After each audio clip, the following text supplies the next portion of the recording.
Morning, everyone. Now my second day back at work this week. Two more to go. So 12-hour shifts I do. So I've been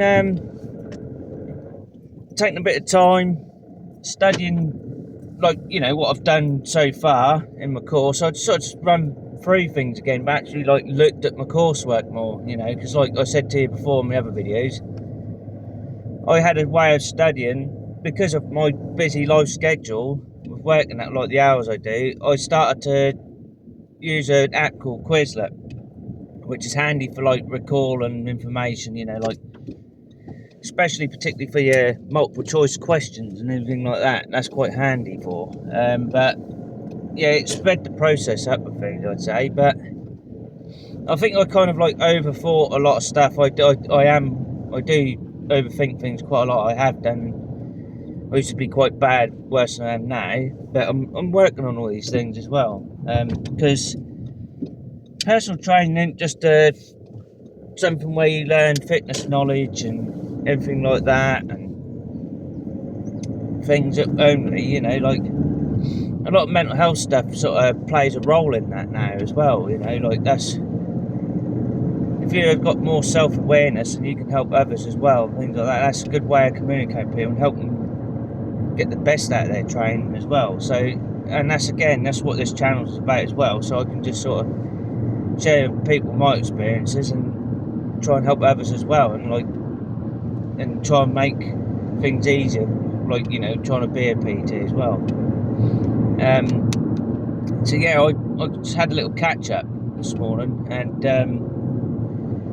I thought, right, well, I'll just sort of go back to the start, just because while I'm setting up and that, there ain't nothing else for me to learn at the moment, only just putting together my assessment, getting it all prepared, and then just doing it. I'm going to watch a couple of videos today, some on YouTube, showing you how a practical assessment looks and all that. So I'll be looking out for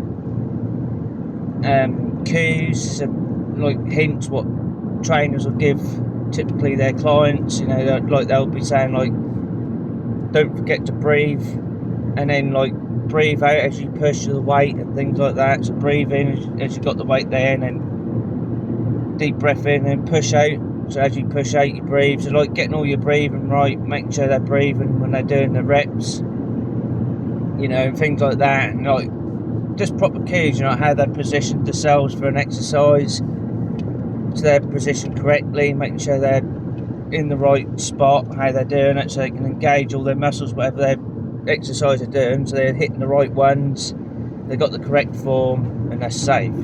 You're trying to show the person looking at your assessment, you're trying to show the examiner that you understand what you've learned in that course in a practical session, just a basic one.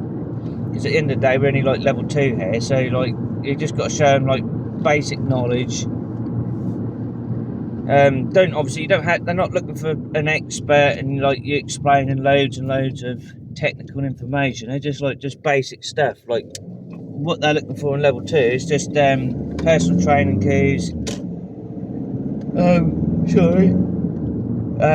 Personal training cues, and then technique, understanding which muscle groups has to target in each type of exercise you're going through with someone, and your warm-ups, your cooling down and everything, and then explaining in the process, not too over the top, just simplified, as though the person you're training on the video is don't know nothing really about the technical stuff, so you explain it in an easy way, so they understand. Because that's what you will typically be doing when you have got your real clients, when you really get out there doing it. That's kind of what you'll be doing anyway. So I've started again on that. So like I say, while I'm doing that, I just thought I'd just recap what I have learned, but actually read the actual coursework content better. I believe that'll just help me understand each subject a lot easier. So that is important, reading that coursework, making notes, or just try and retaining some of it. So that's what I'm doing. Because like I said, I don't want to just be test ready, passed. Oh look, I'm a PT. Yeah, you're a PT. You passed, but can you really remember some of that knowledge? Do you know? I want to be knowledgeable. I don't want to be somebody who doesn't really know what they're doing. You know, that's kind of like the thing for me. I suppose that's like reassurance for myself as well, and like make sure I'm competent trainer and confident as well. So yeah, that was quite interesting this morning. So I'm like, so at the start of the course, you'll be learning about how your body works, basically. So that's all like the basics of your heart, how it works and operate.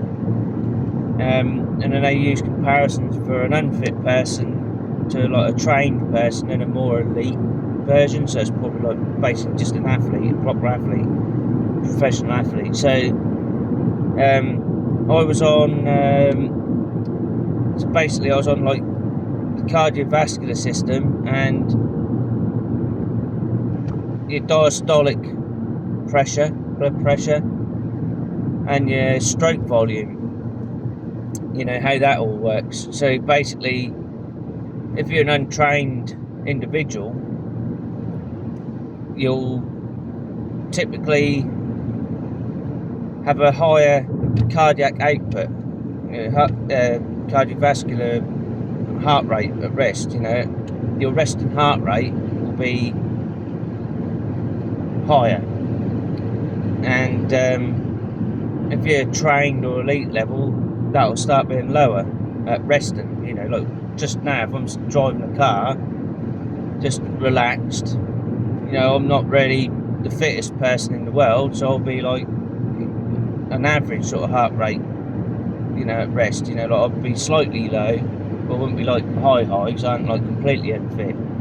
So and the way that works is basically when you keep training and exercising in cardiovascular fitness, because this is what it's about. It's all about like your aerobic exercising, which is like cardiovascular stuff. You so typically if I got on an exercise bike or I went for a run, you know, long distance running and all that, and I did that regularly, over time, this happens to all of us, over time we're consistent with that, and over time we keep increasing how much we run and how long we run for, and slightly increasing our speeds. Eventually in time our heart will get stronger. You know, it will build a stronger muscle. It's a muscle essentially. So what that does is your left ventricle at the bottom left hand side of your heart, there's some like walls there, and they're like little things that push open, like valve bits.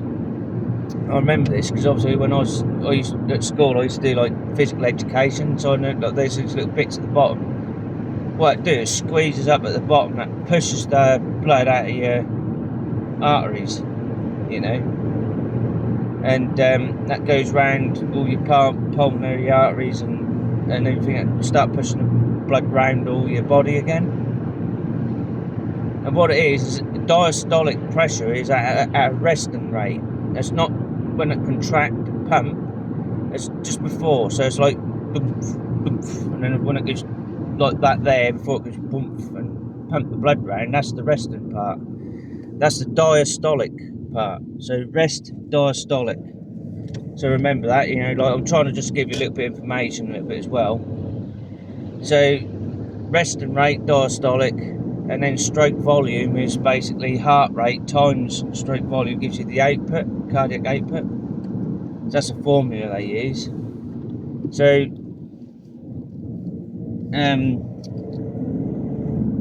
your stroke volume typically starts increasing as well. So the fitter you get, that increases.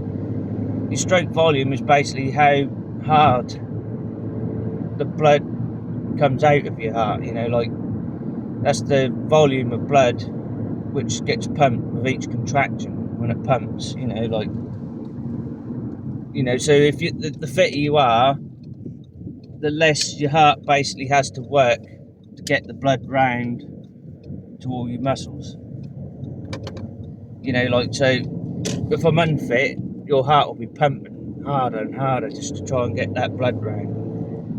be working faster. But if you're healthier and fitter and you're used to exercise, gradually over time that won't have to work so fast to get that blood round to all your vital organs and all your muscles and everything which you need when you're running. They need oxygen constantly to keep powering. You know, if you didn't get that oxygen in your muscles when you're doing a run, a marathon, or you're biking and whatever else, you'd just become extremely exhausted. You'd just collapse to the floor because you wouldn't have no oxygen going to your muscles or anything. And hence that's why you get out of breath, start getting out of breath and that, and you know, once you've pushed your body so hard to the limit, you know, that's where you start getting out of breath, and then you start reducing like how far you can go and things with your exercise or whatever. So yeah, so that's basically what it's all about. It's like basically it just increases the oxygenated blood what sits in your left ventricle, which is like the diastolic pressure, and then with that, that's basically what your cardio output is all about. So, and like I say, the formula is stroke volume times heart rate. So that gives you like the cardiac output. So I'll give you a little example because I'm now actually here. So basically, if you was like, so a elite athlete would be around, they say an average of like 40 beats per minute at rest, right? So should be at like 40 beats per minute at rest. Whereas a typical average person, a normal everyday person who don't really exercise or regularly or don't at all, they'd be sitting at 60 beats per minute. So they at rest, their beat actually naturally, that'll pump harder, they'll have to work harder. So basically, in like common sense, really, it's just that the more you train, the less harder your heart has to work to get the blood around your body, and that's all it's about. So yeah, that's what your cardiac output is. That's what it's all about. Also, just while I've parked that quickly before I go, I'll just, you know, also you've got the hemoglobin part. I'll probably start mentioning that on the next video because I'm actually here. Obviously, that's all part of like the first part what I'm learning. So all I'm doing is just doing like my vlog videos every day, like I say, and I thought, like, you know, I'd actually do like personal training stuff, you know, what I'm learning, and I might just, you know, while I'm doing my commutes, I might just say what I've just sort of learned and things like that. You know, like when I've recapped and I've learned stuff and I've read something. And also it's good for me because I can like watch back at this and then like see what I did learn and take in. So if I'm explaining this back on a video and then I look back in time, I go, oh yeah, I did, you know, and it just reassures me as well. So it keeps me on my toes because it shows myself that I know what I'm saying, you know, and that's good practice for me for when I speak to my future clients. I can actually, that'll roll off me naturally, like second nature. You know, the info will just be there and I'll know what I'm talking about, and then I can just tell them.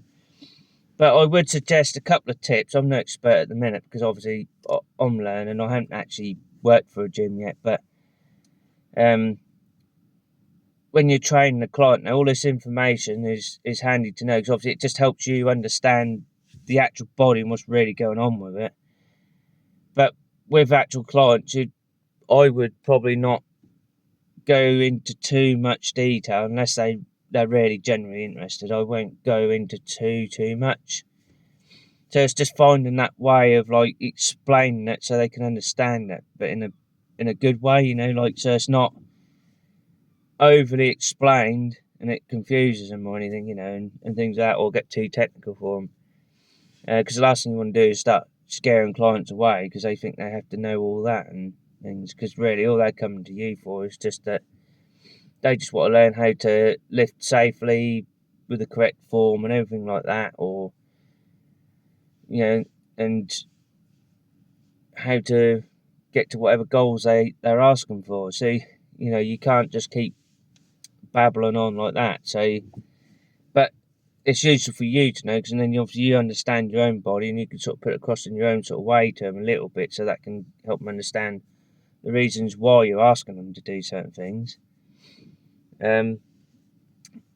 So yeah, but that's where I'll leave it today. Anyway, I don't want to go too much on about things, but I thought I'd just like share some bits, you know, like, because now this gives you an idea where I'm at, what I've been doing previous before I've even started doing this vlogging video stuff. So I can actually show you, you know, like what I've learned so far and things. In time, once I've got more knowledge and I know more, I've had more practice over time with these videos, there'll be shorts. I'll be doing some shorter videos, so like that'd be interesting. I'll try and make more fun, interesting. Now they will be educational to help some of you, you know, like help you pass your exams, or just general, you know, like just if you're working in a gym and you're not sure about something, you can just look at these videos, these shorts, and you can see like you know, like, I don't know, for argument's sake, I'd do a video and I'm going to try, like, because I want to try and get into like editing with the videos and make them more fun, and, you know, and a bit more, so you remember the stuff easier, you know, and like just rather than all the jargon of like keep reading books and things. Like, if you're a different sort of learner, and that could be a good help, you know, like to argument's sake, I don't know, I could have a video out where I've got like a animation of an arm, so you got your eccentric movement and concentric movement. So eccentric, extended, concentric, obviously when you flex your muscle, or flex your joints, I say, sorry. Eccentric, concentric. So that's one to remember anyway, if you want to remember that. But like I say, all these sort of things, all these little details like that, or anything like that, they'll just be on shorts anyway. So like, I'll do shorts videos soon, one day. Like I say, the more confident I start getting and things like that, there'll be shorts, there'll be like little animations and things like that, so you could sort of just like learn it and then remember it better. But yeah, anyway, I hope you all have a good day. Like I say, I'll just keep doing these when I can, and yeah, like I say, over time they will get better. Like I say, and I'll just keep putting shorts on and things like that, and showing you like new techniques I might have learned, or and things like that. But currently at the moment I'm on a deficit and I'm trying to body recomposition, so I'll be start showing you pictures of before and after, you know, like how my body's coming about, things like that, with what I'm doing, like the sort of food I'm going to be typically eating. So I'm going to have a bit of diet stuff, how I eat at the moment, how my body results are coming over the months. Yeah, so it should be interesting, all exciting stuff. That'll be interesting. We'll just see what happens when we go from there. Anyway, have a good day, like I say, and catch you on the next video.